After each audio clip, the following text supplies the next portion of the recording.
কতটা হলো? হ্যাঁ জানো, আমার এই তাকতিটা হয়ে গেছে। আমার আমার আর মাত্র কিছু তাকতি পারে আছে, তারপরে আমার কোরআন ধরে নেবো ইনশাআল্লাহ। আচ্ছা, তাকতির নাম্বার কত হচ্ছে তোমার বলো? তাহলে সবাইকে একটু দোয়া করতে বলে দাও তোমার জন্য, যাতে তাড়াতাড়ি কোরআনটা ধরতে পেরে যাও। সবাই একটু দোয়া করে আমার জন্য, ঠিক আছে? আচ্ছা, কত নাম্বার তাকতি হচ্ছে বলো? আমার আজ কত নাম্বার কমপ্লিট হলো সেটা বলো। আমার 23 তাকতিটা হয়ে গেছে। আর কটা বাকি আছে তাহলে? আর তাহলে 5টা তাকতি বাকি।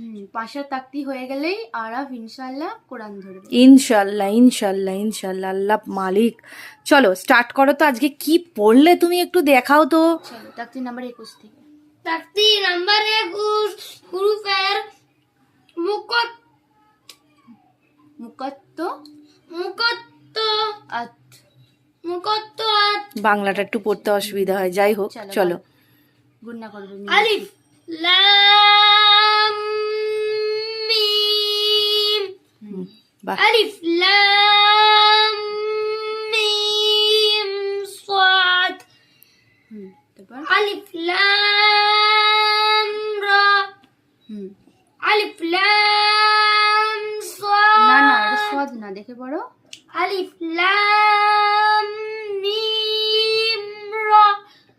তারপর কাফ হা ইয়া আইন সাদ। মাশাআল্লাহ। তারপর কেটে কেটে জিজ্ঞেস করবো। চলো আমি যেটা বলবো তুমি সেটা বলবে। মার্শাল্লাহ ভালোই এগোচ্ছে, যেহেতু ভিডিওটা শর্ট একটু কেটে কেটে বললেই ভালো হয়।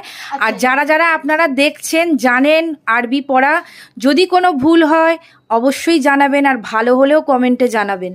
তারপরে কি বলো? নাও মিম সাকিনের কায়দা এখান থেকে শোনাও। হুম ফিহা চলো এটা শোনো। লাম ইয়ালবিসু